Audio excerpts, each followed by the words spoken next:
Hello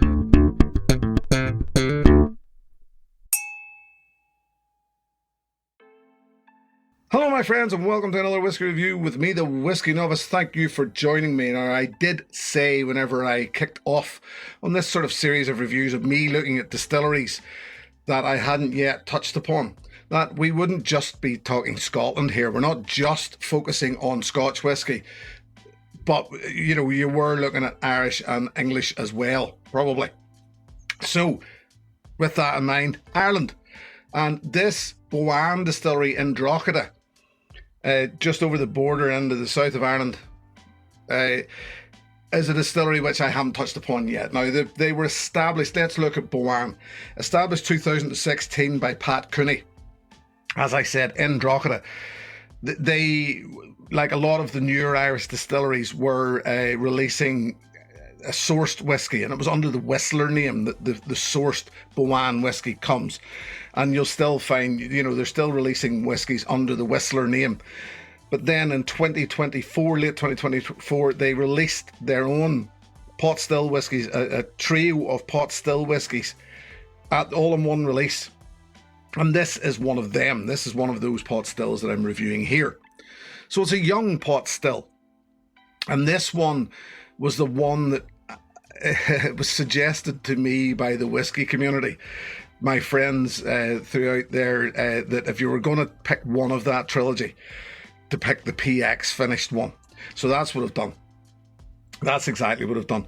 And fair play to them. They're another one of these guys that have went into, I would suggest that a lot of the new distillers are producing whiskey for us, whiskey enthusiasts. This, bottled at 47%, clearly states on the label, non-chill filtered, natural colour. It's a mixed mash bill. Now, remembering that pot still whiskey, anybody who's not aware out there of what pot still whiskey is, it's predominantly a very Irish style of whiskey. That's not to say that nobody else in the world makes it, but predominantly the Irish are who are making pot still whiskey. It's by law at the minute, currently 2025, at least 30% malted barley, at least 30% unmalted raw barley, and then they can add up to 5% of other cereals, rye, wheat, corn, for example. And in this case, it's a mixed mash bill of malted barley, unmalted barley, oats, and rye. And as I said, it's actually matured in the finest Oloroso and Pedro Jimenez Solera casks from Andalucía in Spain. So there you go. It goes one further. All the information we need, all the information we like. £70. It's one of their first sort of offings. We tend to see them charging a little bit more for those. As long as the prices start to come down a little as they go further down, then I'll happily accept £70 for a sort of first offering. Let's get in, shall we? A good, thick, oily, and I'm going to suggest, if I was going to say it, what I would expect of a pot still. There's quite a few. I mean, Middleton Distillery pretty much wrote the rules of how pot still whiskey is made, modern pot still whiskey in Ireland. So really what we're used to, what we know, is what Middleton and Cork have been producing as far as pot still is concerned. Now, there are a few other pot stills out there in Ireland, quite a few. I'll be openly honest and say there isn't one yet that has ticked my boxes and said, we are as good as Middleton. Until now. Yeah. That's that creamy pot still entry. Pot still whiskey, that malted and unmalted barley tends to come with a creamier mouthfeel, I would suggest, but in this case you're also getting the nose feel. But the addition of those other cereals, oats, rye, you're definitely getting it on the nose here. There's a much more cereal forward thing going on. It's digestive biscuit. Yes, it's young. Yes, that youth shines through behind everything else that's going on, but the Oloroso and PX gives for a lovely, lovely strawberry or jammy, certainly jam or even raspberry, but jammy, thick notes.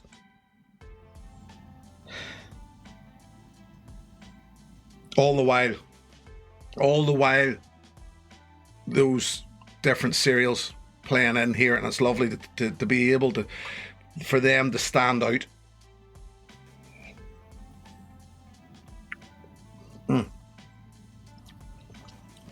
Yeah, lovely. Sweet, sour arrival. Thick, oily, slightly peppery. What I would expect of a good pot still whiskey.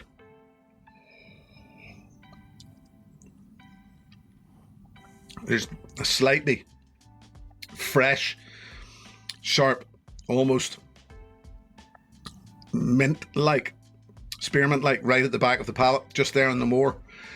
All the while playing in with all of that summer fruit, raspberry, strawberry. These casks have worked really, really well on this.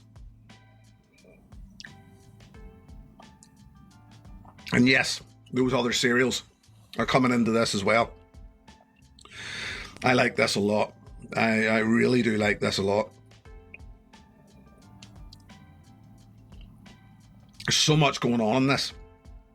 It's taking a mash bill which isn't just all malted barley, or even just the typical, because most Middleton mash bills that we're seeing, most Middleton pot stills are malted in raw barley. They're not adding other cereals in there in most cases.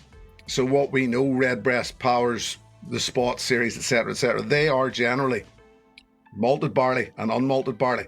The addition of other cereals in there really mixes this up, and oats is one that tends to get used an awful lot in pot stills, traditional pot stills, classic pot stills.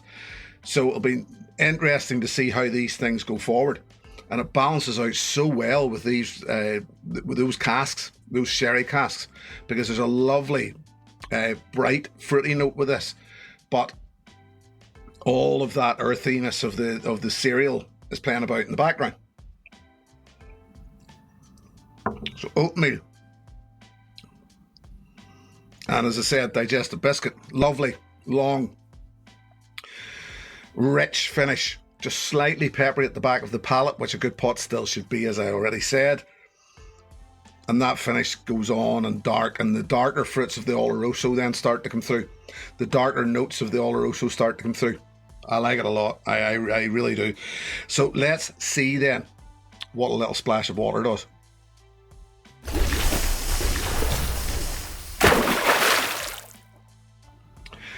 So I've said it quite a bit in recent reviews, water and time. Don't just add water and expect brilliance. Add water, give it a while. Give it a while to settle. This was all about that cereal and the PX, I would have suggested, the brighter, sweeter, almost dessert-like sherry PX-y thing. Whereas now this has become, so it was almost, I would suggest, like Cranachan. That sort of, Scottish breakfast pudding, whatever you want to call it. This becomes a lot less pudding-like with a drop of water. The darker notes of the Oloroso start to come through, and it just becomes much fuller, fatter, meatier, and richer, and it's far, far more balanced. It was balanced before, but well, I was going to say it was balanced before, but it did tend to be on the sweeter side. The water definitely brings out the darker side of it, the darker fruits, the drier fruits. And it's fantastic. It takes an awful lot of that youthful edge off it. Weird, just a drop of water. It's worthwhile. It's definitely worthwhile trying.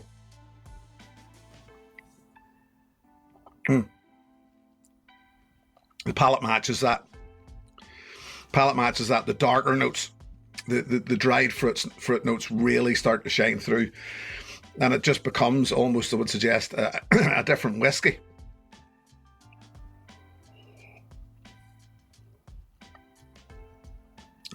Yeah, great finish too. This is one of those whiskies. I've said it many times that I could live in the nose of a lot of whiskies quite happily. I found with this whiskey, it was screaming, drink me. I just couldn't live in the nose. I had to get in there to try the palate. I tried this at a festival. I rarely do I go to festivals with a whiskey in mind that I'm saying I have to try that. This was one of those that I went and sought out that I had to try. I'm glad I did. I'm glad I bought it. I don't think I'll replace this bottle. I may replace it with one of its brothers. As I say, there was 3 of them released. Can't remember what the finishes are, the maturation and the other 2. But definitely this to me bodes well for Boann. It definitely does.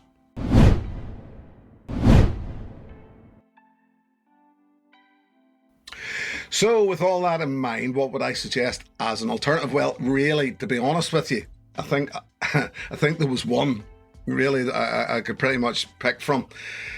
It seemed natural to me, and it's the Redbreast PX.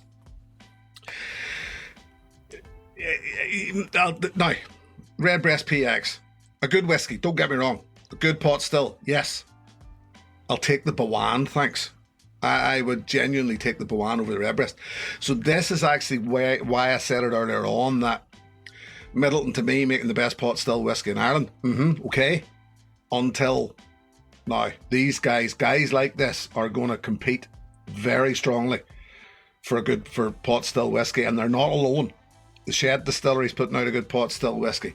There are others. The Clonakilty are putting out good pot still whiskey. You know, so there's other distilleries in Ireland coming of age and showing what they're good at and proving what they're good at. Redbreast PX, now a sort of core of theirs. Whenever it was released, it was sort of a rarity and everybody rushed to buy it, the same as most Redbreasts. Now a core in their range. But personally, I would take the Boann PX over the Redbreast PX. So there you go. That's that. I'll leave it there. I went on too long as it was. Thank you very much for joining me. Always a pleasure. Thank you very much to my patrons. Should anybody wish to show the channel a little more support and join that group, the details are in the video description below. I'll be back the next time. I hope you can join me then. Until then, look after yourselves. Here's to your good health. Cheers. Hey, thanks for watching my video. Please click and subscribe to be notified of further content.